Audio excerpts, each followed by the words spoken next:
শ্রী হরিনামের মহিমা সম্বন্ধে বর্ণন করতে গিয়ে গ্রন্থকার বলছেন, শ্রী হরিনাম রাগ ভক্তির প্রাণস্বরূপ যে স্বর্ণাঙ্গ ভক্তি, সেই স্বর্ণাঙ্গ ভক্তিরও অঙ্গী হইতেছেন শ্রীনাম। প্রেম ভক্তি সাধনা রাগানুগা ভক্তির মাধ্যমেই সম্ভব। শাস্ত্রে ভক্তির বহু রকম প্রকার বর্ণিত আছে। প্রাথমিক অবস্থায় বিধি ভক্তি, শাস্ত্র অনুশাসনে যে ভগবত ভজন, তারপরে সেই বিধি ভক্তির মাধ্যম থেকেই ধীরে ধীরে শুদ্ধা হতে হতে যখন ভগবত ভজনটি হৃদয়ের অনুরাগেরই ভিত্তিতে যে ভজনটি হবে, অর্থাৎ হৃদয়ের অনুরাগই সেখানে একমাত্র ভক্তির কারণ, শাস্ত্র অনুশাসন ইত্যাদি কিছু নয়, তার কোনো অপেক্ষা নাই, তাহাই রাগ ভক্তি। সেই রাগ ভক্তির দ্বারাই রাগ ভক্তির যাহারা সাধনা করেন, সেই রাগ ভক্তি রাগাত্মিকা ভক্তির আচার্য হইতেছেন ব্রজের যে সমস্ত সখী মঞ্জুরিগণ, তাঁরা তাহাদের আনুগত্য নিয়ে যে ভক্তি সাধন, তাহা হচ্ছে রাগানুগা ভক্তি বা রাগ ভক্তি।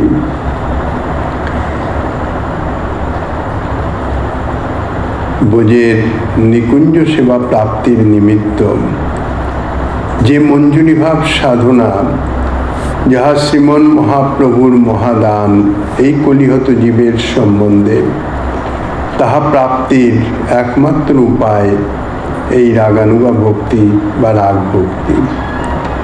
আর এই রাগ ভক্তির প্রাণস্বরূপ হচ্ছে শরণাঙ্গ, শরণ। শ্রী নরোত্তম ঠাকুর মহাশয় তাহার শ্রী প্রেম ভক্তি চন্দ্রিকায় বলেন, কৃষ্ণ নাম রাধা নাম উপাসনা রসধাম, চরণে পড়িয়া পরানন্দে।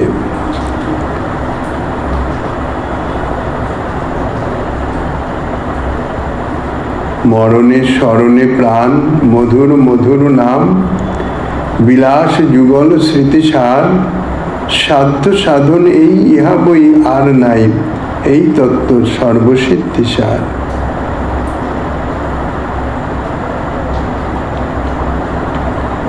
সদা সর্বদাই সেই যুগল কিশোরের নাম, কৃষ্ণ নাম রাধা নাম, ইহা হচ্ছে উপাসনার রসধাম, অর্থাৎ রসের ধাম স্বরূপ। যুগলের চরণে নিজেকে সমর্পণ করে পরমানন্দে নিরন্তর কৃষ্ণ নাম রাধা নাম, তাহাই স্মরণ মনন কীর্তন, তাহাই চলতেছে। রাধা কৃষ্ণ নাম গান এই সে পরম ধ্যান, আর না করিহ পরমান। স্বর্ণাঙ্গ ভক্তি অর্থাৎ ধ্যানের মাধ্যমে, তো স্মরণের মাধ্যমে, চিন্তনের মাধ্যমে। তা বলছেন যে রাধা কৃষ্ণের নাম গান ইহাই হচ্ছে এই স্মরণাঙ্গ ভক্তির সর্বশ্রেষ্ঠতম, অর্থাৎ এই সে পরম ধ্যান।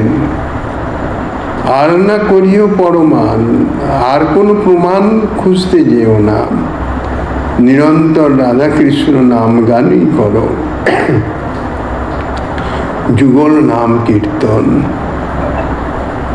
আরও বলেছেন, কৃষ্ণ নাম গানে ভাই, রাধিকা চরণ পাই, রাধা নাম গানে কৃষ্ণচন্দ্র, সংক্ষেপে কহিল কথা, ঘুচাও মনের ব্যথা, দুঃখময় অন্য কথা দ্বন্দ্ব। অন্যান্য যে সমস্ত কথা, অর্থাৎ নানান রকমের ব্যাখ্যা, নানান রকমের তাহার উপাসনার কথা, অনুশীলনের কথা ইত্যাদি বলছেন, এই সমস্তই হচ্ছে দ্বন্দ্বাত্মকমূলক, সবই দুঃখময়। সংক্ষিপ্তভাবে বলছেন যে কৃষ্ণ নাম গান করলে রাধারানীর চরণ প্রাপ্ত হওয়া যাবে, আর রাধা নাম গান করলে কৃষ্ণচন্দ্র পাওয়া যাবে। তাই যুগল কিশোরের সেবা প্রাপ্তি ইহাই তো কামনা, ইহাই তো পরম সাধ্য বস্তু। তা যুগল নাম কীর্তনেই তাহা যখন প্রাপ্ত হওয়া যাবে, বলছেন এর মাধ্যমে অতি সংক্ষিপ্তভাবে কথা বলে দিলাম, এটিকে হৃদয়ে গ্রহণ করে অন্তরের যা কিছু দ্বিধাদ্বন্দ্ব সমস্ত দূরীভূত করে দাও। গোপতে সাধন সিদ্ধি সাধন নবদা ভক্তি, প্রার্থনা করিব দৈন্যে সদা, করি হরি সংকীর্তন সদাই বিফল মন, ইষ্ট লাভ বিনু সব বাধা। এই স্থানে ঠাকুর মহাশয় শ্রী যুগল নামের একান্ত আশ্রয় তাহাই বর্ণনা করেছেন। স্মরণে মরণে স্মরণে প্রাণ, যুগল বিলাসের স্মৃতির কথা বলেছেন এবং শ্রী নামগানকে পরম ধ্যান রূপে প্রতিপাদন করেছেন। শ্রী শ্রী রাধাকৃষ্ণ নামগান থেকেই শ্রী শ্রী রাধাকৃষ্ণ প্রাপ্তি হয়। নামই নামীকে প্রাপ্তি করিয়ে দেন, ইহাই সংক্ষিপ্ত উপদেশ সার। সিদ্ধির সাধন নবদা ভক্তিও নিরন্তর হরি সংকীর্তনেই পূর্ণ হয়। মনের স্মরণ প্রাণ, ঠাকুর মহাশয় একথা বলেছেন, একথা স্বীকার করলেও স্মরণ মনের প্রাণ বটে, কিন্তু নাম তো সেই প্রাণের দাতা। শ্রুতি তাহাকে প্রাণস্য প্রাণম বলেছেন। সেই চৈতন্য রস বিগ্রহ নাম ও চিন্তা মনেই হচ্ছেন প্রাণদাতা। কাজেই সেই নামই হচ্ছে মনের একমাত্র প্রাণ স্বরূপ। প্রাণ হইতেও প্রাণদাতা বড়, এই জন্যে প্রাণ অঙ্গ, প্রাণদাতা হচ্ছেন অঙ্গী। মনের স্মরণ হচ্ছে প্রাণ, তার থেকেও প্রাণদাতা, প্রাণদাতা তো নাম, তা নামই হইতেছেন অঙ্গে, আর স্মরণ তাহা হইতেছে অঙ্গ। এখন এই যে যুগল নাম, রাধা কৃষ্ণ নাম, শ্রীমন মহাপ্রভু রাধা কৃষ্ণ মিলিত স্বরূপ, এই বিশেষ কলিযুগে আবির্ভূত হয়ে এই নামই দিয়ে গেছেন, এই উপাসনাই দিয়ে গেছেন কলিহত জীবকে। শাস্ত্র এবং প্রাচীন মহাজনগণ তারা এই যে মহামন্ত্র হরে কৃষ্ণ 16 নাম 32 অক্ষরাত্মক যে সকল মহামন্ত্রের যে সকল ব্যাখ্যা করেছেন, তাতে হরে কৃষ্ণ নামকে একাধারে শ্রী শ্রী রাধাকৃষ্ণ স্বরূপ, আবার শ্রী শ্রী চৈতন্য স্বরূপ বলেও জানা যায়। হরে অর্থাৎ শ্রীমতী রাধারানী, কৃষ্ণ শ্রীকৃষ্ণচন্দ্র। হরে কৃষ্ণ রাধা কৃষ্ণ, আর এই হরে কৃষ্ণ মিলিত বিগ্রহ হচ্ছেন শ্রী চৈতন্য শ্রীমন মহাপ্রভু। তাহলে হরে কৃষ্ণ নামের স্বরূপ শ্রী চৈতন্য মহাপ্রভু। তা নাম ভজনকারী সাধক মহামন্ত্র জপান্তে শ্রী নামমালা স্থাপন কালে প্রত্যহ এই মন্ত্রই তো উচ্চারণ করেন। পতিত পাবনং নাম নিস্তারহ নরাধমম, রাধাকৃষ্ণ স্বরূপায় চৈতন্যায় নমো নমঃ। জপার্থে শ্রী নামমালা যখন গ্রহণ করছেন তখন উচ্চারণ করছেন নাম চিন্তামণি রূপং নামৈব পরমাগতি, নাম্ন পরতরং নাস্তি তস্মান নাম উপাসমহে। এই যে সকল শাস্ত্রীয় প্রমাণ, এই সকল প্রমাণ থেকেও এটাই জানা যাচ্ছে যে হরে কৃষ্ণ মহামন্ত্র, যাহাকে মহামন্ত্র বলা হয়েছে বা 16 নাম, এই হরে কৃষ্ণ মহামন্ত্রের মধ্যে 16টি নাম বিদ্যমান আছে। হরে কৃষ্ণ নাম রাম, এই 3টি নাম মিলিয়ে 16 বার উচ্চারিত হচ্ছে ছন্দাকারে, তার জন্য 16 নাম বলছে। এই 16 নাম সম্পূর্ণ হলেই তবে এই মহামন্ত্র সম্পূর্ণ হচ্ছে। এই 16 নাম সাক্ষাৎ শ্রী রাধাকৃষ্ণ স্বরূপ বা শ্রী চৈতন্য স্বরূপ। নাম চিন্তামণি কৃষ্ণ চৈতন্য রস বিগ্রহ। নাম চিন্তামণি চৈতন্য রস বিগ্রহ। শ্রীকৃষ্ণ চৈতন্য রস স্বরূপ, শ্রী নামের স্বরূপ, অর্থাৎ এই হরে কৃষ্ণ মহামন্ত্রের স্বরূপই হইতেছে শ্রীকৃষ্ণ চৈতন্য রস স্বরূপ, রস বিগ্রহ, অর্থাৎ শ্রীমান মহাপ্রভু। শ্রীনাম সর্ববাঞ্ছা প্রদাতা, পরমাগতি, পরম প্রাপ্য বস্তু। তা থেকে শ্রেষ্ঠ আর কিছুই নাই। মনের যতবিধ কামনা, তা কি ইহ জাগতিক হোক আর পারলৌকিক হোক বা পরমার্থিক হোক, সমস্ত কামনা পূরণকারী হইতেছেন নাম। এ বিষয়ে বিন্দুমাত্র সন্দেহের অবকাশ নাই। যাহাদের অন্তরে বিষয় বাসনা কামনা বিদ্যমান রয়েছে, ভোগ বাসনা বিদ্যমান রয়েছে, কিন্তু সেই ভোগ বাসনা পূরণ হইতেছে না অর্থের অভাবে বা অন্য কিছুর অভাবে, তাহারা যদি কিছু না করে, কিছু চিন্তা ভাবনা না করে যদি নিয়মিত নাম করেন না, তাহলে তাহাদের অন্তরের যে বাসনা তাহা পূরণ হয়ে যায়। ধীরে ধীরে দেখা যায় তাহাদের সেই দারিদ্রতা, আর্থিক সচ্ছলতা সমস্ত কোথায় যেন দূরীভূত হয়ে যাচ্ছে। তাহাদের মনের যে বাসনা সব একের পর এক পূর্তি হয়ে যাচ্ছে। ইহা পরীক্ষিত সত্য, এর মধ্যে বিন্দুমাত্র কোনো সন্দেহের অবকাশ নাই। শ্রী নাম করলে যার যা অন্তরে কামনা আছে সে কামনা পূরণ হয়ে যায়। যে যাই কামনা করুক, জড়জাগতিক কামনা করুক, ভোগ সুখের কামনা করুক, স্বর্গ সুখের কামনা করুক, মুক্তির কামনা করুক বা ভগবৎ সেবা প্রাপ্তির কামনা করুক, হৃদয়ে যে কামনা বিদ্যমান থাকবে সেই কামনা নাম গ্রহণের শক্তিতে, নাম কীর্তনের শক্তিতে, নামের শক্তিতে তাহা কিন্তু পূরণ হয়ে যাবে। যেমন কৃষক ক্ষেত্রে বীজ বপন করে, বীজ বপন করে জল সেচন করে, সেই জল সেচনের মাধ্যমে কি হয়, বীজ তো অঙ্কুরিত হচ্ছে, সেই সঙ্গে সঙ্গে কৃষকের অনিচ্ছাকৃত যে মাটির সঙ্গে যে সমস্ত আগাছার বীজ থেকে যায় বা বাতাসে উড়ে এসে যে সমস্ত আগাছার বীজ পতিত হয়, তাহারা জলসেচ পেয়ে তাহারা কিন্তু আগে বর্ধিত হয়, অঙ্কুরিত হয়ে আগে বর্ধিত হয়ে যায়। ঠিক সেই রকম হৃদয় ক্ষেত্রে যদি ভগবৎ সেবা বাসনা ব্যতীত অন্য কোনো বাসনা, ভোগ বাসনা, জড়জাগতিক বাসনা বা মুক্তি বাসনা ইত্যাদি অন্য কোনো বাসনা যদি বিদ্যমান থাকে আর যদি নাম সাধন করতে থাকেন, সেই সঙ্গে সঙ্গে ভগবৎ সেবা বাসনাও আছে। ভগবৎ সেবা বাসনা অন্তরে আছে, কিন্তু তার সঙ্গে সঙ্গে যে অন্তরে অন্য কামনাও থাকে, তাহলে সেই নাম প্রভুর কৃপাতে, মহিমাতে অন্য কামনাগুলি আগে ফলীভূত হয়ে যাবে, আগে সেগুলি এসে উপস্থিত হবে। অর্থ লাভ, পূজা প্রতিষ্ঠা ইত্যাদি আগে আসবে।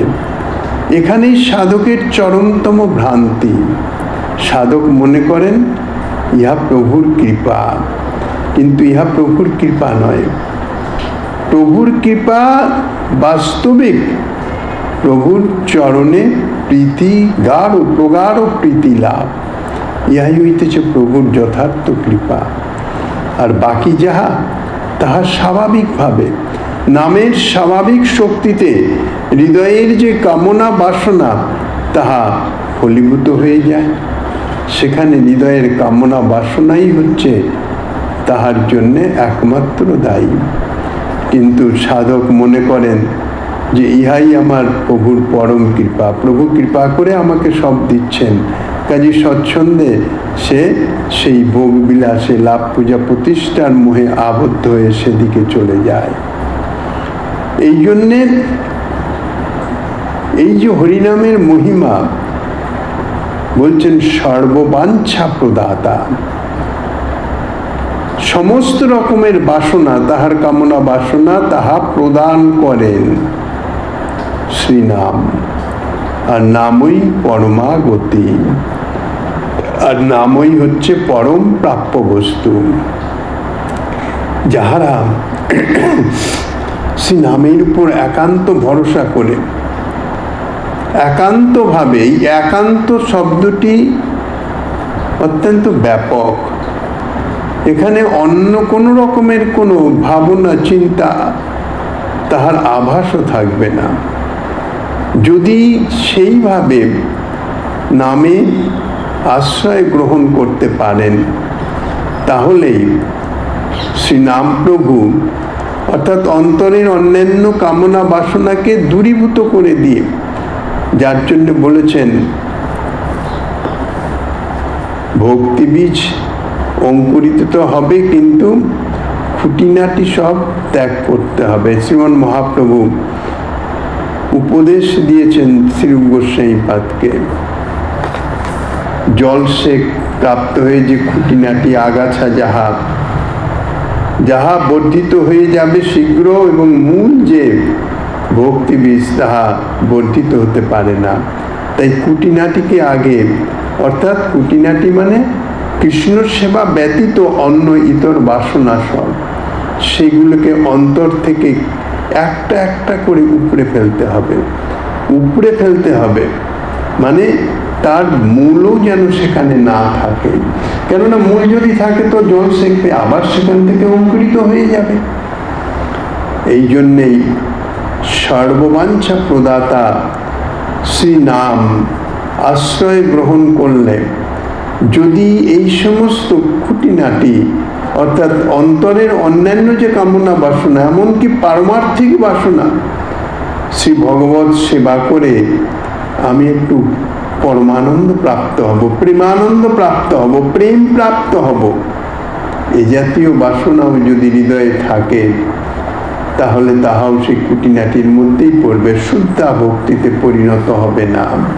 সেই যে পরম প্রাপ্য, পরমাগতি বলেছেন, অর্থাৎ পরম প্রাপ্য বস্তু, সেই যে ব্রজ প্রেম, সেই ব্রজ প্রেম কিন্তু প্রাপ্ত হবে না। ভগবত প্রেম প্রাপ্ত হবেন ঠিকই, কেননা ভগবত প্রেম ব্যতীত যে কোনো ভগবত স্বরূপে সেবায় নিয়োজিত হতে হলে প্রেম তো চাই। প্রেম বিনা তো, প্রেমই হচ্ছে একমাত্র উপাচার ভগবত সেবা। তা সেই যে কোনো স্বরূপই হোক না কেন। কাজেই এই শ্রী নামই সর্ববাঞ্ছা প্রদাতা, পরমা গতি অর্থাৎ পরম প্রাপ্য বস্তু, তার থেকে শ্রেষ্ঠ আর কিছু নাই।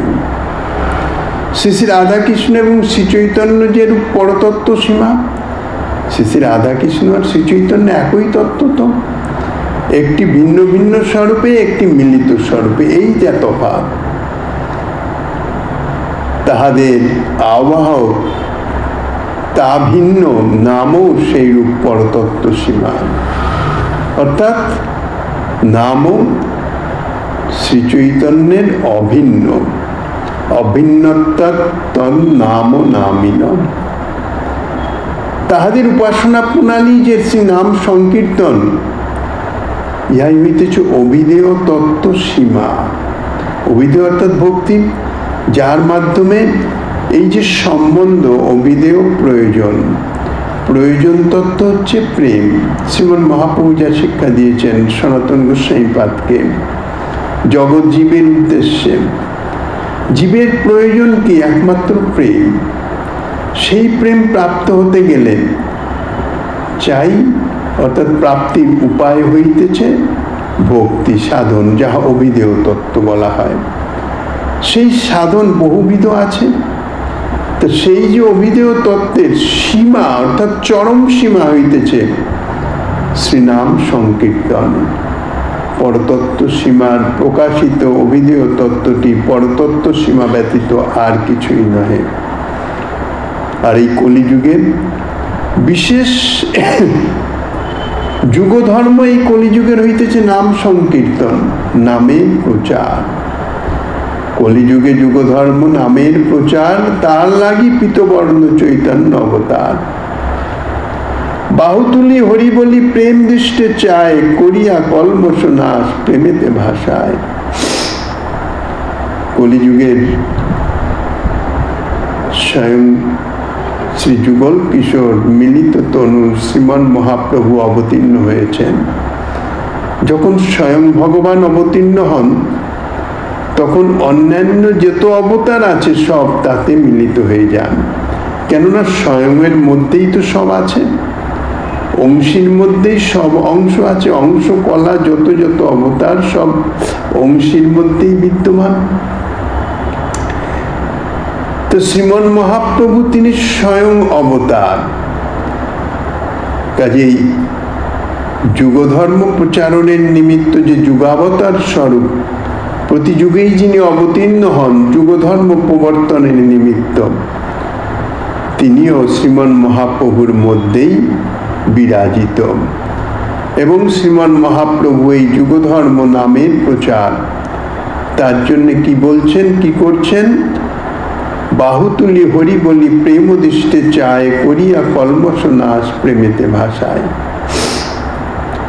অন্যান্য কলিযুগে কিন্তু এই বিশেষ ক্ষমতা নাই, যুগাবতারের এই বিশেষ ক্ষমতা নাই। হরিনামের প্রচার করবেন ঠিকই, কিন্তু হরিনাম এ জাতীয় মহিমা নিয়ে প্রকাশিত হন না। কেননা এই বিশেষ কলিযুগে সর্বশক্তি দিলেন নামে বন্টন করিয়া। সমস্ত শক্তি নামে শ্রীমন মহাপ্রভু নামের মধ্যে দিয়ে দিয়েছেন, যার জন্যে হরিনাম শ্রীমন মহাপ্রভুর শ্রীমুখোদ্গীর্ণ উচ্চারিত এবং তাঁর সেই প্রেমপূর্ণ দৃষ্টি চতুর্দিকে তাহা প্রবাহিত হয়ে সকল জীবের কলমশ নাশ, কলমশ অর্থাৎ কলুষতা, অনাদি জন্ম সঞ্চিত যে মনের ভোগ বাসনা যাহা কলুষতা, তাহাকে দূরীভূত করে করিয়া কলমশ নাশ প্রেমেতে ভাষায়, অর্থাৎ হৃদয়ে প্রেম প্রকাশিত করে দেন। তাহলে এই কথার মাধ্যমে এটাই বোঝা যাচ্ছে, যতক্ষণ হৃদয়ের কলমশ নাশ না হবে ততক্ষণ পর্যন্ত প্রেম প্রাপ্তির কোনো আশা নাই। অনাদি জন্ম সঞ্চিত যে মনের কলুষতা, যার জন্যই এই সংসারে জন্ম মৃত্যু, তাহাকে বিনাশ করতে হবে। সেই বিনাশও করবে কে? শ্রী হরিনামই করবেন। শ্রীমন মহাপ্রভু হরিনামই তো করেছেন, হরিনামের মাধ্যমেই তো জীবের কলমশ নাশ করে প্রেম প্রকাশ করিয়েছেন। সংকীর্তন প্রবর্তক শ্রীকৃষ্ণ চৈতন্য, সংকীর্তন যজ্ঞে তারে ভজে সেই ধন্য। সেই তো সুমেধা আর কুবুদ্ধি সংসার, সর্বযজ্ঞ হইতে কৃষ্ণ নাম যজ্ঞ সার। পূজ্যপাদ কবিরাজ গোস্বামী তাঁর শ্রী চৈতন্য চরিতামৃতের আদি লীলায় এ কথাই পরিষ্কার করে বলেছেন যে শ্রীমন মহাপ্রভু তিনি সংকীর্তন প্রবর্তক, যার জন্য তাঁকে বলা হয় সংকীর্তন পিতা। এই বিশেষ কলিযুগে যুগধর্ম প্রচারণের উপলক্ষণে তিনি পরম বস্তু প্রদান করেছেন, অনর্পিত চরি, যাহা অন্য কোনো যুগে অন্য কোনো ভগবৎ স্বরূপ প্রদান করেন নাই। সেই প্রেম প্রচার করেছেন, প্রেম প্রদান করেছেন। এবং সেই প্রেম প্রাপ্তি তিনি তো যতদিন প্রকট ছিলেন অনায়াসে সকলে প্রেম প্রাপ্ত হয়ে গেছেন, কিন্তু তাঁর অপ্রকটের পরে সেই প্রেম প্রাপ্তির উপায় হচ্ছে তাঁর উপাসনা, তাঁর আরাধনা, তাঁর আরাধনার মাধ্যমে কৃপা প্রাপ্ত হওয়া। কেননা তিনি তো প্রেম অবতার, শ্রীমতী রাধারানীর প্রেম ভাণ্ডার সহ তিনি অবতীর্ণ হয়েছেন। তো তাঁকে উপাসনা করতে হবে, ভজনা করতে হবে, তবে তো সেই প্রেম প্রাপ্ত হওয়া যাবে। তাঁকে ভজনার যে মুখ্য উপায়, তাহাও কবিরাজ গোস্বাইপাদ বলছেন, সংকীর্তন যজ্ঞে তারে ভজে সেই ধন্য। সংকীর্তন, নাম সংকীর্তন রূপ যজ্ঞ, ইহাই যজ্ঞ। এই যজ্ঞের মাধ্যমেই তাঁর ভজনা। যাগযজ্ঞ ইত্যাদির মাধ্যমেই তো দেবতাদের আরাধনা করা হয়। তা শ্রীমন মহাপ্রভুর আরাধনা করতে হলে সংকীর্তন যজ্ঞ, অর্থাৎ নাম কীর্তন যজ্ঞ। তারপরে আর বলে দিয়েছেন, জানারা এতে দৃঢ় বিশ্বাসী, দৃঢ় বিশ্বাস করে একমাত্র নাম আশ্রয় করে নাম কীর্তনের মাধ্যমেই শ্রীকৃষ্ণ চৈতন্য মহাপ্রভুর উপাসনা ভজনা করেন, তিনি হচ্ছেন সুমেধা, অর্থাৎ তাহার বুদ্ধিটি সুবুদ্ধি, তাহার বুদ্ধিটি যথার্থ বুদ্ধি, সার বুদ্ধি। আর বাকি যারা এটি করেন না বা যারা এতে বিশ্বাস করেন না, সর্বতভাবে সম্যক রূপে বিশ্বাস করেন না, তাহাদের বলেছেন কুবুদ্ধি। সেই তো সুমেধা আর কুবুদ্ধি সংসার, অর্থাৎ কৃষ্ণ নামযজ্ঞই যে সার, এইটি যাহারা না মানেন বা যাহারা এটি সর্বতভাবে গ্রহণ না করেন, তাহাদের বুদ্ধিটি সুবুদ্ধি নয়। জগৎ সংসারে তাহাদের বুদ্ধিটিকে বলছেন কুবুদ্ধি। কবিরাজ গোস্বাইপাদ, সর্বযজ্ঞ হইতে কৃষ্ণ নাম যজ্ঞই সার। কেননা যত যত যাগযজ্ঞ ইত্যাদি আছে, সব তো মনের অভিলাষ পূরণের নিমিত্ত। মনের অভিলাষ পূরণের নিমিত্ত যাহা করা যায়, যে অনুষ্ঠান করা যায়, তাহাকেও প্রকারান্তরে যজ্ঞই বলে। তা জীবের যে পরতত্ত্ব সীমা, যে সার বস্তু, চরম সাধ্য বস্তু, পরম প্রয়োজনীয় বস্তু যে প্রেম, আবার সেই প্রেমের মধ্যেও যে চরমতম ব্রজ প্রেম, তাহা প্রাপ্ত হতে হলে এই নাম যজ্ঞেরই একান্তভাবে আশ্রয় গ্রহণ করতে হবে, সর্বতভাবে। এই জন্যই কবিরাজ গোস্বাইপাদ বলেছেন, কেননা তিনি তো মহাপ্রভুরই নিত্য পার্ষদ। মহাপ্রভুর যে মহাদান, যাহা দান করে গেছেন, তাহা প্রাপ্তির বা রক্ষণের একমাত্র উপায় হইতেছে এই নাম যজ্ঞ, অর্থাৎ নাম আশ্রয়, নাম গ্রহণ, নাম কীর্তন। তাই বলছেন সর্বযজ্ঞ থেকে, অর্থাৎ সমস্ত রকমের সেই প্রেম প্রাপ্তির সব রকমের সাধনার থেকে কৃষ্ণ নাম যজ্ঞই হচ্ছে সার, সর্বশ্রেষ্ঠ। তারপরে গ্রন্থকার পরতত্ত্ব সীমার উপাসনা প্রণালীটি এবং অভিধেয় তত্ত্ব সীমা শ্রীনাম, সেই সম্বন্ধে যা আস্বাদনী দিচ্ছেন, শ্রীমন মহাপ্রভু গিরিধারী লালের কৃপা হলে আগামী দিন আস্বাদনের বাসনা রেখে অদ্যকার ভাগবতী কথার এখানেই বিশ্রাম।